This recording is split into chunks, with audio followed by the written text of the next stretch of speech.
सर्व सृष्टीचा निर्माणकर्ता परमेश्वर याच्या नावाला मान, महिमा आणि गौरव सदा सर्व काळ असो. उपासना कार्यक्रमामध्ये आपले स्वागत आहे. प्रियानो, आज आपण मार्क कृत शुभवर्तमानाच्या अतिउच्च बिंदूवर आलो आहोत.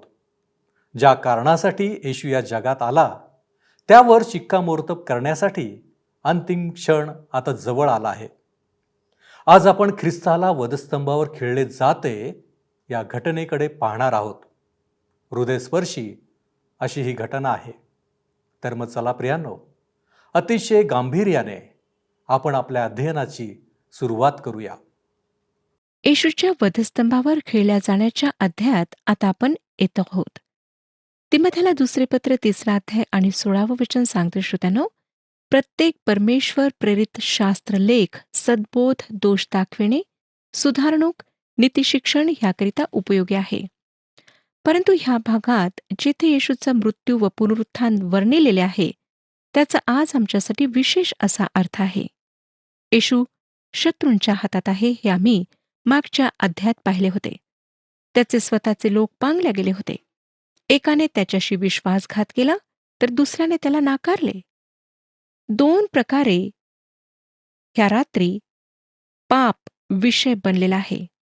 पाप त्याला नाश करू पाहत आहे व तो पापाविषयी काहीतरी करीत आहे. तो तुमच्या व माझ्या पापांकरिता त्या वधस्तंभावर मरण पत्करणार आहे. ह्या कारणामुळे आम्ही असं म्हणू शकतो की वधस्तंभ ख्रिस्ती विश्वासामध्ये अनेक विरोधाभासयुक्त विधानांपैकी एक आहे. ही युगातली एक फार मोठी दुःखद घटना आहे आणि त्यासोबतच स्वर्ग व पृथ्वीचा गौरवशाली विजय आहे. म्हणून ह्या अध्यायात आम्ही पराजित झालेल्या भावनेने किंवा दुःख सहन करणाऱ्यांसाठी सहानुभूती किंवा कळवळा मनात बाळगून यायचे नाही. ह्या दृश्यातून आम्हाला हळुवारपणे, आदरपूर्वक व आमच्याकरिता तारण उपलब्ध करण्याबद्दल प्रभू येशूचे आभार प्रदर्शित करीत जायचे आहे. ह्या दृश्यातून एक भयंकर गोष्ट मात्र नजरेतून सुटत नाही. ती म्हणजे येशूवर करण्यात आलेला क्रूर अत्याचार, अन्याय आणि भयंकर दुःख आणि त्रासात त्याने आमच्यासाठी सहन केलेल्या वेदना. परंतु श्रोत्यानो, परमेश्वराच्या पुत्राला आमची सहानुभूती नको आहे. त्याला आमचा विश्वास हवा आहे. प्रभू येशूवर विश्वास ठेवा. रोमकरासपत्र 10 अध्याय 9 आणि 10 वचने सांगतात की येशू प्रभू आहे असे जर तू आपल्या मुखाने कबूल करशील आणि देवाने त्याला मेलेल्यातून उठविले असा आपल्या अंतकरणात विश्वास ठेवशील तर तुझे तारण होईल. कारण जो अंतकरणाने विश्वास ठेवतो तो नीतिमान ठरतो व जो मुखाने कबूल करीतो त्याचे तारण होते. तुमच्या अंतकरणाचा विश्वास त्याला हवा आहे. तुमच्या अंतकरणाची सहानुभूती नको. मार्क कृतींनी भरलेले शुभवर्तमान आहे. श्रोत्यानो, हा 15वा अध्याय कृतींचा फार उच्च स्तर आमच्या समोर ठेवतो. येशूचे वधस्तंभावर खिळल्या जाणे ह्या कृतीतील अत्युच्च शिखर व उच्चतम घटना आहे. संपूर्ण सृष्टी आणि परमेश्वराचा उद्देश जो अनंत कालापासून आहे त्याकडे वधस्तंभावरचे मरण वाटचाल करीत होते. कारण येशू ह्या जगाच्या स्थापनेपासून वधलेला कोकरा होता. पॉल नंतर करिंथकरास पहिले पत्र 15 अध्याय 3 आणि 4 वचनांमध्ये म्हणू शकला. करिंथकरास पहिले पत्र 15 अध्याय 3 आणि 4 वचने, कारण मला जे सांगण्यात आले ते मी तुम्हा सांगून टाकले. त्यापैकी मुख्य हे की शास्त्राप्रमाणे ख्रिस्त तुमच्या आमच्या पापांबद्दल मरण पावला. तो पुरल्या गेला. शास्त्राप्रमाणे 3ऱ्या दिवशी त्याला पुन्हा उठविण्यात आले. त्याने जे केले ते शुभवर्तमान होय. शुभवर्तमान म्हणजे परमेश्वर तुम्हाला काही करण्यास सांगतो ते नाही. ते त्याची कृती होय. तुमची व माझी कृती नाही. परमेश्वराला स्वीकारार्ह असे तुम्ही व मी काहीच करू शकत नाही. परंतु श्रोत्यानो, आम्ही फक्त त्याच्यावर विश्वास ठेवू शकतो. तुमची व माझी धार्मिकता तारणासाठी स्वीकारार्ह नाही. परमेश्वर ख्रिस्तामध्ये ती धार्मिकता, ते नीतिमत्व आम्हाला पुरवतो.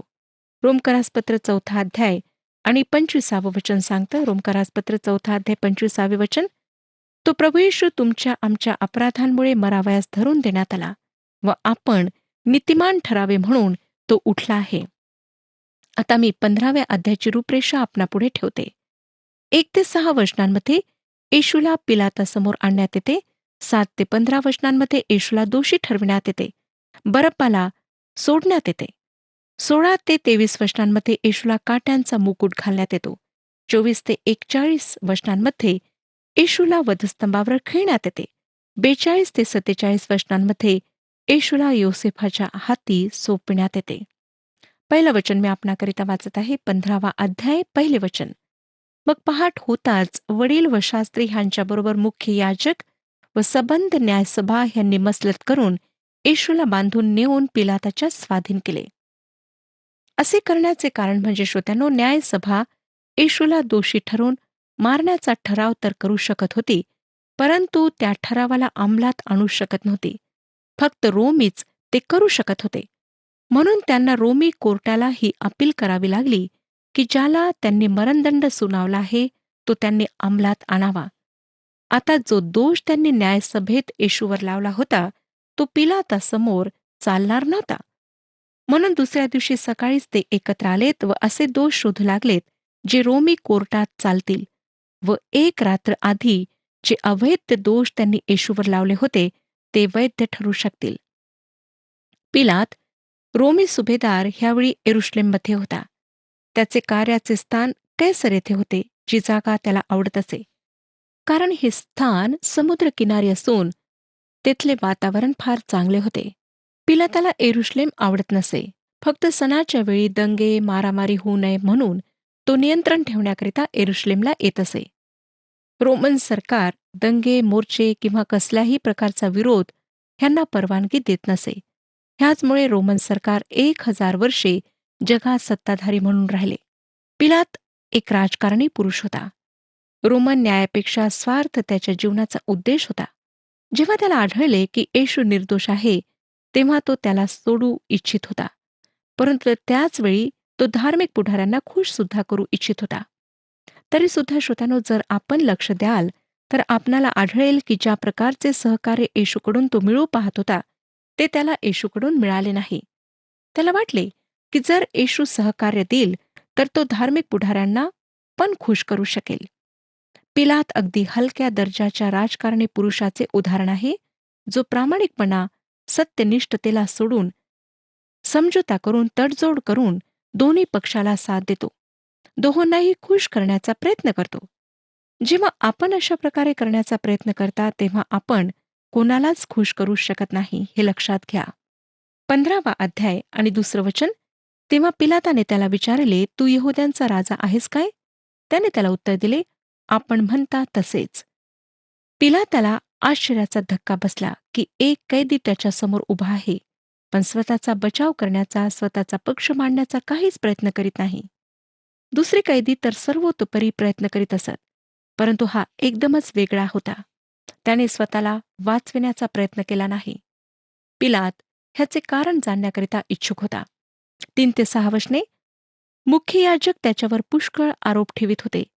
पिलाताने त्याला पुन्हा विचारले, काय, तू काही उत्तर देत नाहीस? पहा, ते तुझ्यावर कितीतरी आरोप ठेवित आहेत.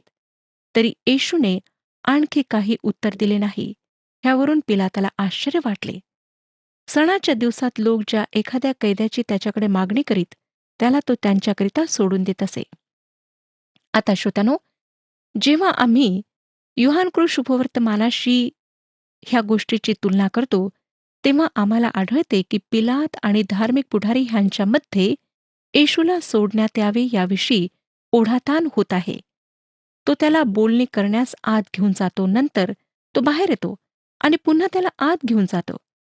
त्याला वाटतं की त्याला येशूकडून सहकार्य मिळेल, परंतु पिलाताला कळतं की त्याला येशू ख्रिस्ताविषयी निर्णय घेण्याकरिता स्वतःच काहीतरी करावे लागेल. होय श्रोत्यानो, येशू ख्रिस्ताविषयी प्रत्येक स्त्री पुरुषाला स्वतःच निर्णय घ्यावा लागतो. मग पिलाताला वाटतं की एखाद्या कैद्याला सोडून तो ह्या समस्येला सोडवू शकेल. त्याला मुळीच अपेक्षा नव्हती की लोक बरब्बाला सोडा व येशूला वधस्तंभावर खिळा अशी मागणी करतील. त्याला खरोखर वाटले होते की मी आता ह्या समस्येचे उत्तर प्राप्त केले आहे आणि जे त्याने शोधले आहे ते योग्य उत्तर आहे. परंतु 7वं वचन बघा काय सांगतं. तेव्हा बंडातील कित्येक खुनी बंडखोरांबरोबर बांधून ठेवलेला बरब्बा नावाचा कोणी एक माणूस होता. येथे एक व्यक्ती खुनाच्या अपराधात व बंड माजविण्याच्या अपराधात दोषी ठरलेला होता. त्यावेळेचा तो फार भयंकर असा कैदी अपराधी होता. त्याला खरे पाहता दुसऱ्यासोबत वधस्तंभावर चढवायचे होते. मला वाटतं जो वधस्तंभ बरप्पासाठी होता त्यावर प्रभू येशूला खेळण्यात आले. 9 ते 13 वचने पुढे आम्हाला सांगतात, त्याने त्यास उत्तर दिले, तुमच्याकरिता मी यहूद्यांच्या राजाला सोडावे अशी तुमची इच्छा आहे काय? कारण मुख्य याजकांनी त्याला हेव्याने धरून दिले होते हे त्याच्या ध्यानात येऊ लागले. परंतु त्याला सोडण्याऐवजी बरब्बाला आम्हासाठी सोडा असे मागणे करण्यास मुख्य याजकांनी लोकसमुदायास चिथाविले. तेव्हा पिलाताने त्यांना फिरून विचारले, तर मग तुम्ही ज्याला यहूद्यांचा राजा म्हणता त्याचे मी काय करावे? त्याला वधस्तंभावर खिळून टाका अशी त्यांनी पुन्हा आरोळी केली.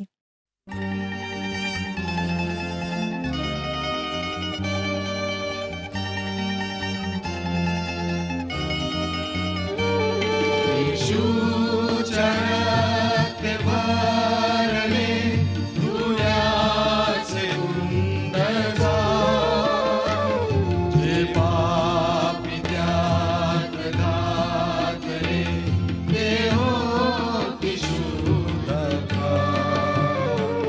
येशूच्या रक्तभरले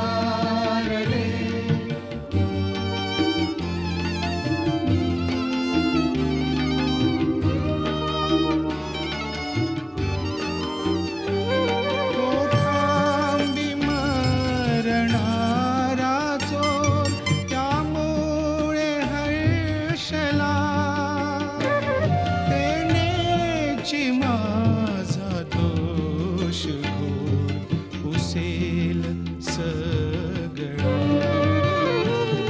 येशूच्या रक्तभरले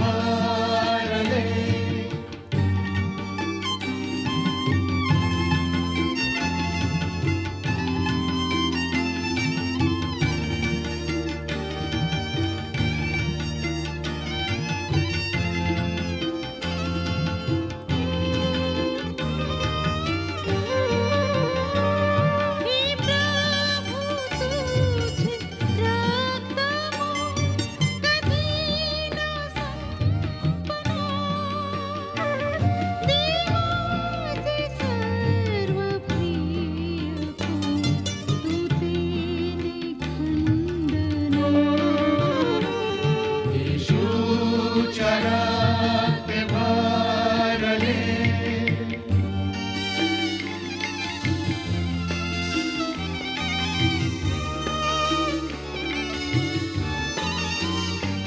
मी ह्या जगात राहता करीन सावने, व प्राण अंती सोडिता अनंत गायने. येशूच्या रक्तभरले एक लक्षात घेण्यासारखी कधीही ऐकिवात येणार नाही अशी गोष्ट घडत आहे. पिलाताला माहीत होते की जे आरोप येशूवर लावण्यात आले आहेत ते सर्व खोटे आहेत. एका बाजूला त्याच्या हातात अट्टल गुन्हेगार आहे व तो येशू व बरब्बा ह्यांच्यामध्ये तुलना करतो. त्याला वाटले की लोक बरब्बाला सोडा व येशूला वधस्तंभावर खिळा ही मागणी करणार नाहीत. जेव्हा त्यांनी बरब्बाला सोडण्याची मागणी केली तेव्हा पिलाताला धक्का बसला. म्हणून त्याने विचारले की मग मी येशूचे काय करावे? 14वं वचन सांगतं, पिलाताने त्यास म्हटले, का बरे? त्याने काय वाईट केले आहे? तरी ते अधिकच ओरडून म्हणाले, त्याला वधस्तंभावर खिळून टाका. ह्या जमावाला सांगण्यात आले होते की त्यांनी येशूला वधस्तंभावर खिळा अशी मागणी करावी. ह्या जमावावर सुडाचे नियंत्रण होते. जेव्हा पिलाताने विचारले की येशूने काय वाईट केले आहे तेव्हा त्यांनी उत्तर दिले, त्याला वधस्तंभावर खिळा. 15वं वचन, तेव्हा लोक समुदायाला खुश करावे ह्या हेतूने पिलाताने बरब्बाला त्यांच्याकरिता सोडून दिले आणि येशूला फटके मारून वधस्तंभावर खेळण्याकरिता शिपायांच्या स्वाधीन केले. पिलात कमजोर होता, ना इकडचा ना तिकडचा, ठाम मत नसलेला राजकारणी पुरुष होता. त्याने लोकांचे म्हणणे ऐकले व येशूला वधस्तंभावर खिळण्यास शिपायांच्या स्वाधीन केले. रोमन न्याय निश्चितच त्यावेळी चुकला होता. एका निरपराध व्यक्तीला मरावे लागणार होते. पण श्रोत्यानो, 1 मिनिट थांबा. तो तुमची आणि माझी जागा घेत होता. आणि मी निर्दोष नाही, आपणही निर्दोष नाही. तो तुमची आणि माझी जागा घेत होता. श्रोत्यानो, खरोखर प्रभू येशू ख्रिस्ताने तुमची आणि माझी पापे स्वतःवर घेतलीत. 16वं वचन, मग शिपायांनी त्याला प्रयतोर्यमात म्हणजे कचेरीत नेले व त्यांनी सगळी तुकडी एकत्र बोलाविली. जेव्हा एखाद्या अपराध्याला खिळण्यात येई तेव्हा त्याला शिपायांच्या स्वाधीन करण्यात येत असे. आणि हे शिपाई फार क्रूर असत, जे त्यांच्या मनात येईल तसा व्यवहार अपराध्यांबरोबर करीत असत. अपराध्यांचा अपमान, छळ व त्यांची क्रूरतेची भूक मिटविण्याकरिता ते त्याला खेळणे बनवित असत. हेच ते प्रभू येशू सोबत करणार होते. ते त्यावेळी एक रोमन खेळ खेळलेत, ज्याला गरम मुठ्ठी असे म्हणत असत. सर्वप्रथम ते कैद्याचे डोळे बांधून बंद करीत असत आणि आपापल्या मुठी बंद करून त्या कैद्याच्या चेहऱ्याजवळ आणीत आणि एक व्यक्ती सोडून बाकी सर्व त्या कैद्याला मारित असत आणि त्याला विचारित असत की तुला कोणी मारले नाही हे आम्हाला सांग. अशा रीतीने मारून मारून त्या कैद्याचा चेहरा ते विद्रूप करून टाकीत असत, काळा निळा करून टाकीत असत. तो कैदी कोणी त्याला मारले नाही हे सांगू शकत नसे. जरी सांगितले तरी हे शिपाई ते मान्य करीत नसत.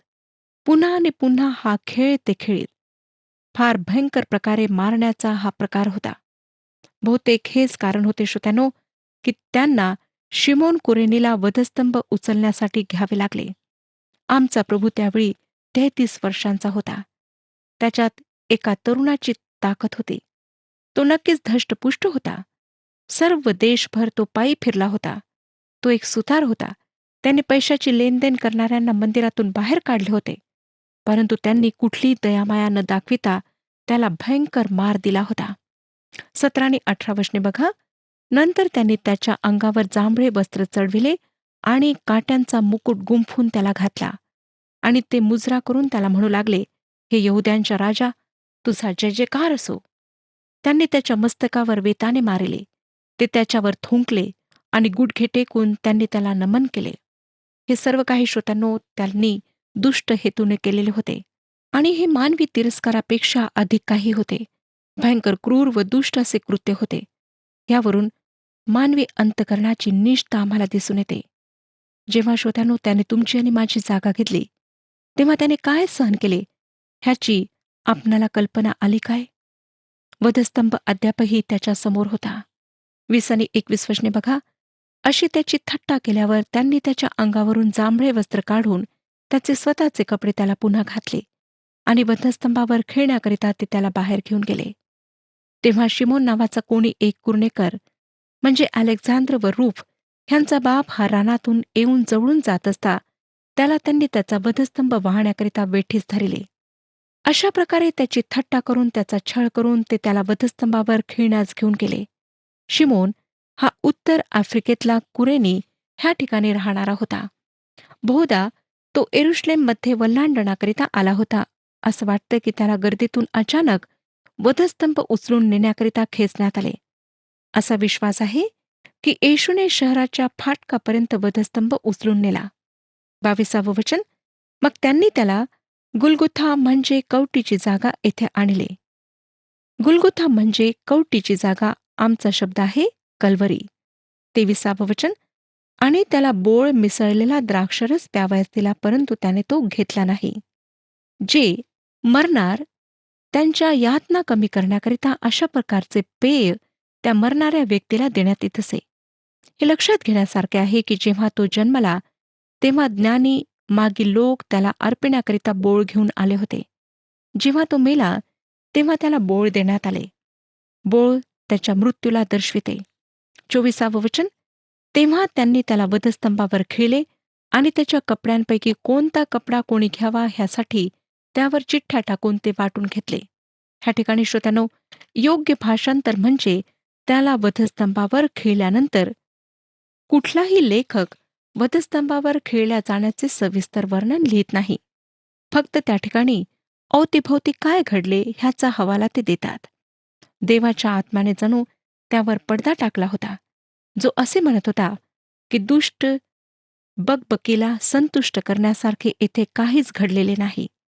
ते सर्व फार भयंकर असे होते. त्याच्या वस्त्रांचा वाटप स्तोत्रसंहिता 22 अध्याय 18 वचनामध्ये करण्यात आलेल्या भविष्यद्वाणीची पूर्तता होती. स्तोत्रसंहिता 22 अध्याय 18 वचन, ते माझी वस्त्रे आपसात वाटून घेतात आणि माझ्या जग्यावर चिठ्ठ्या टाकितात. पुढे 25 आणि 26 वचने आम्हाला सांगतात, त्यांनी त्याला वधस्तंभावर खिळले तेव्हा दिवसाचा 3रा तास झाला होता. यहुद्यांचा राजा असा त्याच्यावरील दोषारोपाचा लेख वर लाविला होता. आता इथे सांगण्यात आले आहे की जेव्हा त्याला वधस्तंभावर खिळले तो दिवसाचा 3रा तास होता. सकाळचे 9 वाजले होते. मार्क हिब्रू रीतीने वेळ सांगतो, योहान रोमन रीतीने. आम्हाला ह्या सर्व शुभवर्तमानांना एकत्र ठेवून ह्याचा महत्वाचा भाग पाहावा लागेल. योहान सांगतो की हे हिब्रूमध्ये ग्रीक व लॅटिन भाषेत लिहिल्या गेले. कोणताही शुभवर्तमानाचा लेखक संपूर्ण खुलासा देत नाही. ज्या आरोपाखाली त्याला वधस्तंभावर खिळण्यात आले तो म्हणजे यहुद्यांचा राजा, हे खरे होते असे म्हणणे काहीसे वेगळे वाटेल. ज्या अर्थाने त्यांनी हे म्हटले त्या अर्थाने ते खरे नव्हते. त्याने रोम विरुद्ध कुठलेच बंड केले नव्हते. त्याने स्वतःला इस्रायलांकरिता दिले, परंतु त्यांनी त्याला नाकारले. 27 आणि 28 वचने, त्यांनी त्याच्याबरोबर 2 लुटारू, एक उजवीकडे व एक डावीकडे असे वधस्तंभावर खिळले आणि अपराध्यात तो गणलेला होता. हा शास्त्रलेख पूर्ण झाला. श्रोत्यांनो, आम्हाला सांगण्यात आले आहे की येशूला 2 चोरांच्या मध्ये खिळण्यात आले, एक त्याच्या डाव्या बाजूला, एक उजव्या बाजूला. मार्कने म्हटल्याप्रमाणे हे पवित्र वचनात जे सांगितले आहे त्याच्या पूर्ततेसाठी करण्यात आले. यशायाचे पुस्तक 53 अध्याय 12 वचन बघा. यशायाचे पुस्तक 53 अध्याय 12 वचन.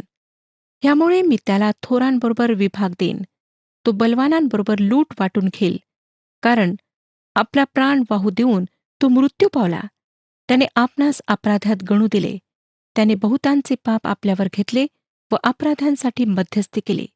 होय श्रोत्यानो, ही भविष्यद्वाणी पूर्ण होण्याकरिता हे सर्व घडून आले.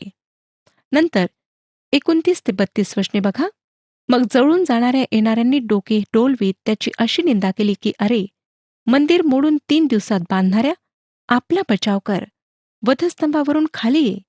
तसेच मुख्य याजकही शास्त्र्यांसह आपसात थट्टा करीत म्हणाले, त्याने दुसऱ्याचे तारण केले, त्याला स्वतःचा बचाव करिता येत नाही. इस्रायलाचा राजा ख्रिस्त ह्याने आता वधस्तंभावरून खाली यावे म्हणजे ते पाहून आम्ही विश्वास धरू. त्याच्याबरोबर वधस्तंभावर खिळलेली माणसेही त्याची निंदा करीत होती. श्रोत्यानो, हे खरे होते.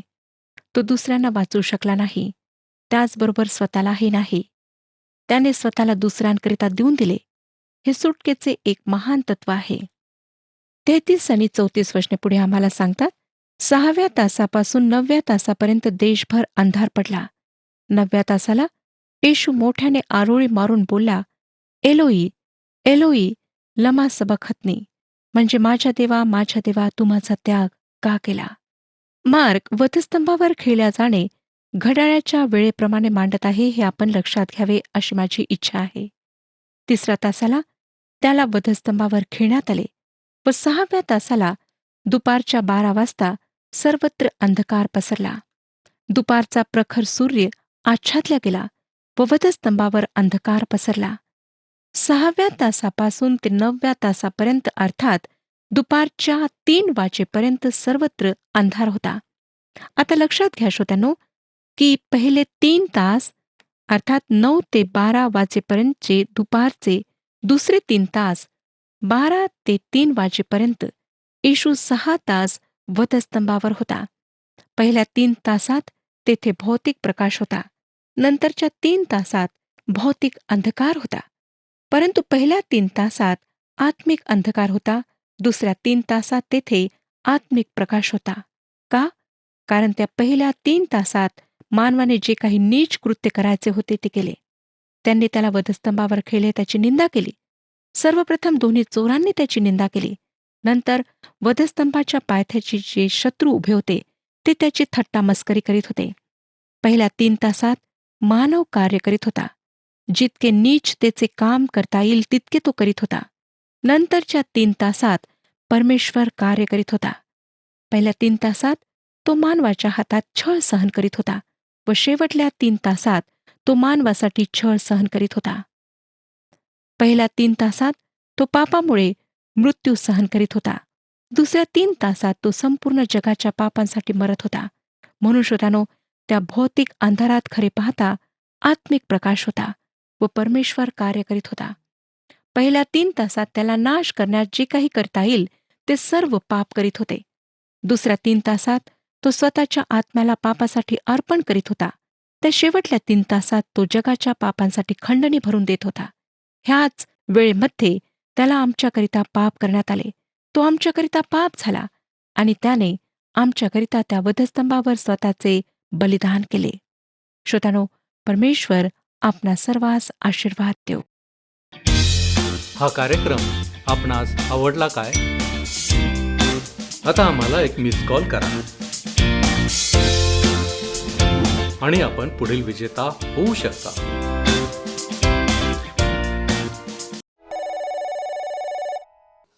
देवाचे वचन म्हणते, मनुष्य प्रकृतीचे असे प्रकट होऊन त्याने मरण आणि तेही वधस्तंभावरचे मरण सोसले. येथपर्यंत आज्ञापालन करून त्याने स्वतःला लीन केले.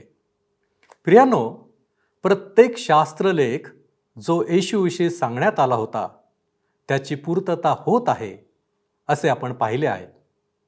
वचन असंही म्हणते, त्याने बहुतांचे पाप आपल्यावर घेतले व अपराध्यांसाठी मध्यस्थी केली. प्रियांनो, ही प्रत्येक वचने जशी ख्रिस्ताला प्रकट करतात तसेच त्याच्यामध्ये काय आम्हीही स्वतःला पाहतो. येशू ख्रिस्ताने जे काही केले ते तुमच्या आणि माझ्यासाठी केले. ही भावना, ही टोचणी आमच्या हृदयाला लागली पाहिजे. ख्रिस्ताने केलेले बलिदान आम्ही व्यर्थ घालवू नये. चला आपण प्रार्थना करू.